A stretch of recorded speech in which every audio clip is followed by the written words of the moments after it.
Welcome back to the channel. Stephen Howson, Manchester United review. We have gone down 2-0 at Old Trafford to Crystal Palace with potentially quite catastrophic consequences with what's happened to Lisandro Martínez. It looked bad. He went down and immediately was calling for the assistance and a substitution. Not great.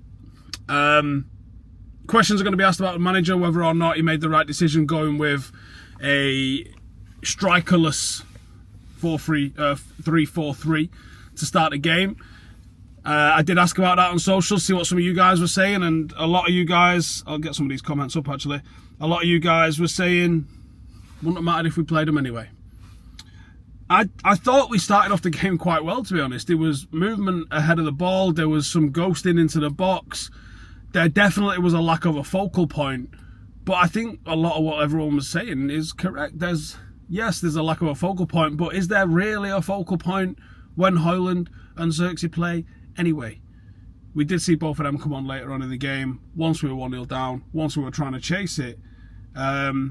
So is it on the manager, or is he just trying to experiment with what he's trying to do? Now, I think the one thing that I haven't seen anybody else pick up yet, which I could honestly sit here and say to you, well, I still think that's on the manager in a certain degree, which was the selection of a back five. You know, Dalot continues to what's a word here that's kind, that accurately describes what Dalot is? Disappoint. He continues to disappoint. I think that's about as fair as I could put it. He dropped a real poor performance, I thought, tonight. Dalot's disappointing, and having two wing-backs that don't offer too much. There was at one point Masraoui was our sole outlet inside the box, and you think, well, that's not right. United look more dangerous when Ahmad is as a right wing-back. Ahmad plays well in both of those positions, but United look more dangerous when Ahmad is in the right wing-back spot.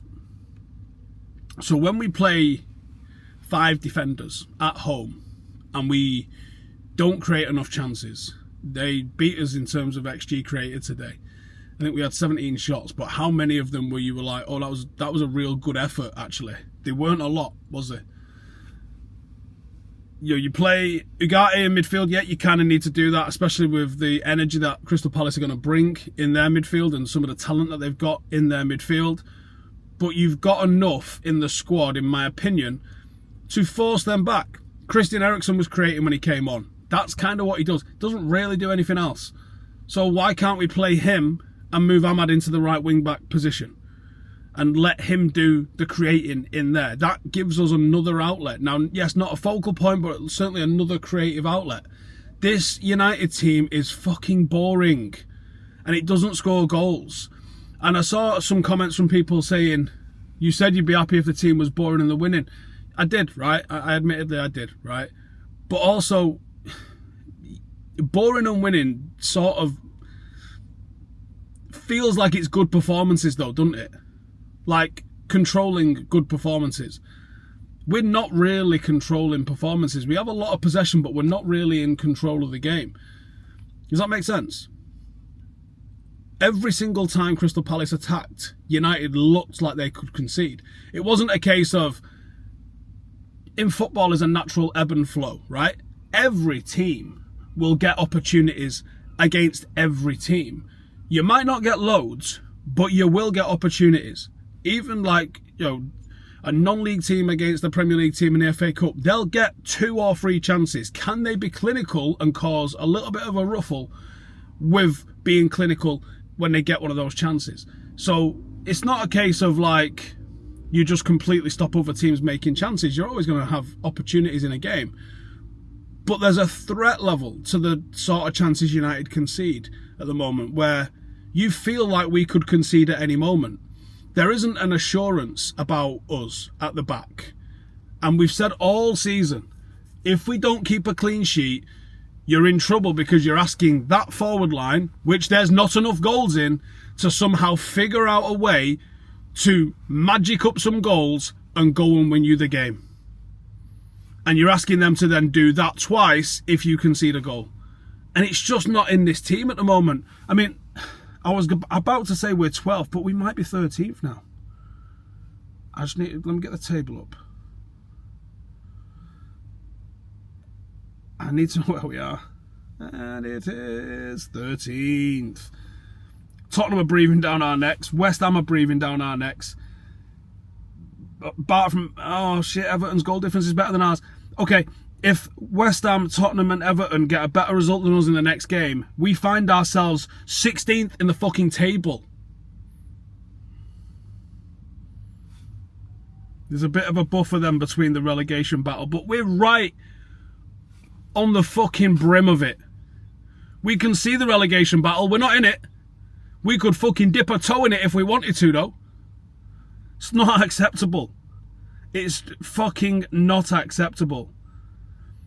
I just seen Rodri Giggs having a laugh at Marcus Rashford, saying, oh, he wanted a new challenge and he's ended up at Aston Villa. Aston Villa are a fucking Champions League club, mate. We're not.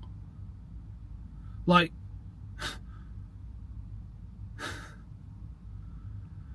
they're a team that actually could look at that table. They're 4 points off Champions League. We're fucking 3 off 16th.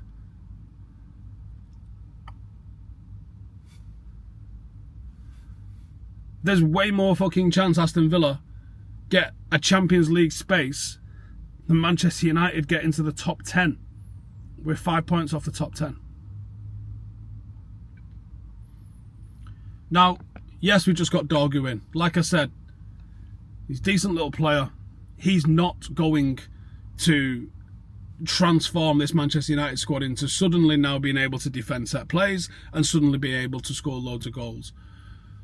One player can at most make a fucking 5, 6, 7% improvement in a team. One player. That's how it works. At most, by the way. The average is a bit less than that. Because it factors in squads, managers, culture, that sort of shit. And that's presuming he's levels better than everybody else around him. What if he's just the same level as everyone else around him? Because that's possible. We are adrift. And do you know what? I thought we were pretty good value in the first half an hour or so. It just kind of like, from that moment on, we just didn't look like we had the belief to go and win the game. Didn't look like we knew how to win the game. And what we got now, like 24 hours or so, a bit less, in the window, I think we're done. I don't think we're bringing anybody else in at this late stage. There's some talk of Tell. Maybe we get him done again. It's a fucking lot of pressure on a kid that doesn't want to be anywhere apart from Bayern Munich. He's just going on loan to get games. And I really need to have a fucking chat about the fact that Marcus Rashford's gone for 40 million after they've just flipped someone for 80. Very quickly, because I'll do a full video on this if you guys want it. I didn't have the confidence Rashford would regain his form at United. Said that in the summer I would have sold him. Said it all season long. Don't think he's going to do it here. Think he needs a change of environment. Don't think he's getting the change of environment in Aston Villa, because I don't think he'll leave home. I think he will stay in his house and he will get on the M6 every morning and he will drive there. And I think he'll do that. I don't think he'll rent somewhere new. I don't think he'll change any of the habits and lifestyle which have got him to be in the situation that he finds himself in now. I felt if he'd have gone to Napoli or Milan or Barcelona, because they were options for him, if he'd have gone to any of those places, I do believe he would have changed his career. And I do believe he could have turned it around. There's certainly no guarantees of it. Because I think sometimes that change of environment, the change of the habits, now you're going to work, you're getting picked up by a different player, you're spending time in different areas. It's just a totally different perspective on everything. And that can force a change. Being quick, I've seen, and I see both sides of this argument. The United have done him dirty, and he's let himself down. And I have a foot in both camps. I think it is a little bit harsh, the treatment of Manchester United. Going off what is publicly known and what is rumoured, I think it's fair to say. Like, he's been a bit of a bell with training, supposedly, and he's maybe enjoyed a few too many nights out. Okay, not professional. That's on him. Got to do better. There's no excuse for that whatsoever. And I'm not going to put a but. There's no but. No, you have to do better. You are required to do better as a professional footballer. We expect you to do better as a professional footballer. Yes, other players have done that. Those other players were performing at the time, and performance will always give you grace. If you're not performing, everything you do is under scrutiny, and them's the cards that you dealt with as a professional footballer. If Marcus loved Manchester United to the level that people are talking about, he's dedicated 20 years of his life to the club, this, that and the other, okay. I think he needed to show a bit more respect to the football club as an organisation to get himself back into the team. Now, if there was external pressures on all of this and United needed him off the books for financial fair play reasons, I kind of wish they just said that. Because you don't need to sour the relationship with a player like that to get their wages off the books. I think that's out of order. And, the fact that he's not had a farewell game, all that sort of stuff, yeah, it's not ideal. The way loads of players have left this club has been far from ideal. But at the same time, if Marcus couldn't have turned it round at United, both the club and Marcus have to ask why. Can the club look at themselves and say, well, we did enough? And can the player look at himself and say, I did everything I could? Because clearly one of them didn't. Or both of them didn't. Both's an option. Anyway, I might do a full video on that. Let me know in the comments if you want that. Either way, it's just depressing, isn't it? It's just depressing.